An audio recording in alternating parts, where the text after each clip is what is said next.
Welcome to the poster session entitled Tensions and Occupational Role Balance for Occupational Therapy Students During the Coronavirus Pandemic Using Photovoice. Greetings from the University of Wisconsin-Milwaukee. I am here with Lauren Salingo, a PhD candidate at the university, and my name is Jenny Stoffel. And with our team of MSOT students, we share with you some of the conclusions that we came to, where students very much took a deep dive in reflecting on their experiences, ultimately reflecting the tensions that they were experiencing in occupational role balance as they moved through the pandemic.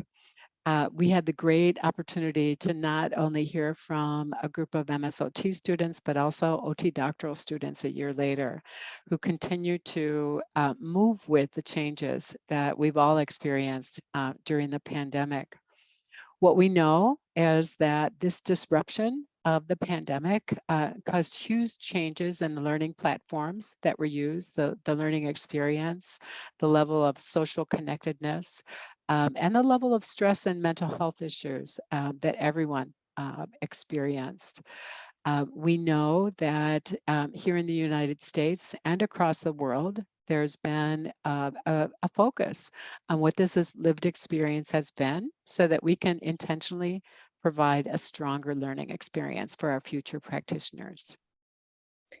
And in jumping into the methods, as Dr. Stoffel said, we have conducted the study across two different cohorts, one being Masters of OT students. That was back in summer of 2021, and our most recent set of data collection, which was with OTD students in summer of 2022, with 14 students participating overall. So the study methods that we used were adapted from previous foundational Photovoice approaches from Wang and Burris. We conducted these across virtual platforms, which included Canvas and Zoom, to promote really that flexibility and safety piece for students. Students participated across workshops, which included discussions on their experiences as students during the pandemic, some of the ethics behind taking photos and creating their Photovoice pieces, then actually putting together their Photovoice pieces and then discussing those pieces amongst one another and with ourselves as well. So students in the MS program who participated in the study actually had the ability to then go on with us and conduct thematic analysis using Brown and Clark's thematic analysis approach on their Photovoice pieces and their workshop data. So they got to generate some of those initial themes around their lived experiences. And then with the most current cohort that we conducted in summer of 2022, we'll be doing data analysis using that thematic analysis approach on their data, and then conducting future rounds of data collection as well. In looking at the results, some of the initial themes that we found, one important one that was, jumped out right away was tailoring that just right challenge within occupational roles. So students talked about how they're balancing and experiencing challenges and balancing their role, not only as an OT student, but in being, a friend, a family member, and having other responsibilities as well. So you'll see that reflected in the quote here, which talks about, it's June today, and I have so much, so many things that I need to get done just today. So definitely trying to create that just right challenge and being able to balance those roles being important. Another strategy that students reflected on was the importance of reflection, and they came up with this theme: no action without reflection. So here they recognize that both for personal and professional growth, the importance of reflecting on what has happened, reflecting while acting, that is reflection in action, as well as reflection for action, that planning process. So the looking back, the looking in the moment, and the looking forward seems to be an important strategy for dealing with some of that role tension. Students also talked about feeling as though the methods provided them with a platform for trust building and growth amongst each other. So you'll see in the quote that we included that the student felt as though they really had the ability to see their experiences mirrored and shared with other, individuals who were in their cohort, and to learn that they weren't necessarily going through it alone. So just to have that validating space and to really be able to more fully connect and build that trust within their cohort members.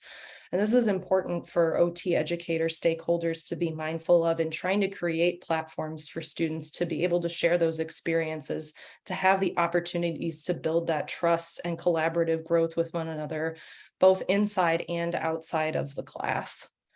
So creating those safe places for students to have these deeper kind of reflections, I think you will find in this Photovoice piece, which is an untitled piece with multiple pictures. Being an occupational therapy student during a global pandemic and a civil rights reckoning has challenged my understanding of health, equity, and my accountability to the world around me. I oscillate between thoughts of mortality and my next exam, between my role in the oppression of others and my role in combating it.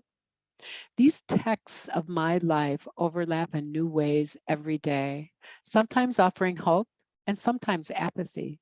Most days, it's somewhere in the middle. 18 months of content intake and digestion cannot be captured in a simple collection of photos, but this can offer a glimpse. These are my intersections. Self-compassion meets productivity. Learning meets unlearning. Idealism meets reality. Composure meets chaos. We can see that tension in these reflections, but hopefully what we can also do is think through what are the opportunities for us to reshape that learning process and that development process as we bring new people into our profession. So in wrapping up and concluding some of our findings, OT students are experiencing challenges across their education in those occupational roles that really require action on behalf of the students in creating that just right challenge for themselves, and educators in helping with that just right challenge and creating platforms for students to be able to share and build that trust amongst one another to try to address and prevent potential occupational imbalance. And this also points to the continuing need to explore OT students' lived experiences and help address those potential imbalances and tensions, especially as we help them prepare to become future practitioners. So thank you so much for listening. We hope that you come up with some questions for us that we are more than happy to answer should you have them. And we look forward to ongoing dialogue as we all work together to do the best we can to create the next generation of practitioners. Thank you.